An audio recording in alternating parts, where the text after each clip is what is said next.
กราบสบายดีสุขสบายดีตอนแรงจ้าแรงวันข่านทุกคนจ้า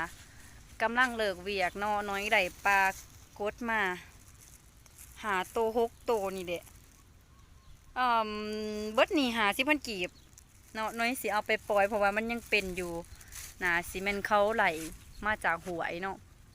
เดี๋ยวก่อนสิลงไปปล่อยปลาสิพาส้มสวนก่อนตอนนี้เป็นสวนผักบัวเป็นผักบัวแบงนะจ๊ะทุกคนจ้านี่แม่นปลูกได้ประมาณ20 กว่าวันนี่แหละขั้นจือบัวพิษเนาะทั้งหลังน่ะแม่นความเกิดมาเดี๋ยวหน่อยสิพาลงไปปล่อยปลาอยู่รุมทงหน้ากะเขาซุกเต็มทงเบิดแล้วนะ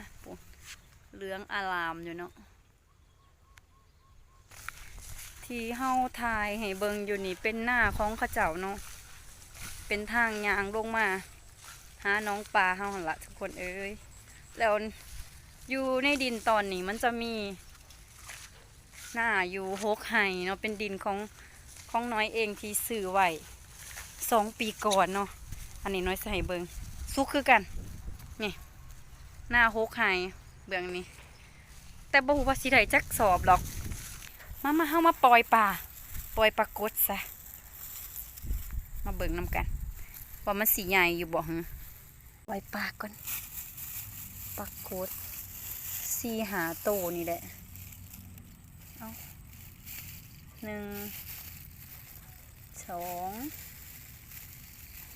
3 4 5 6 7 8กับปลาลูก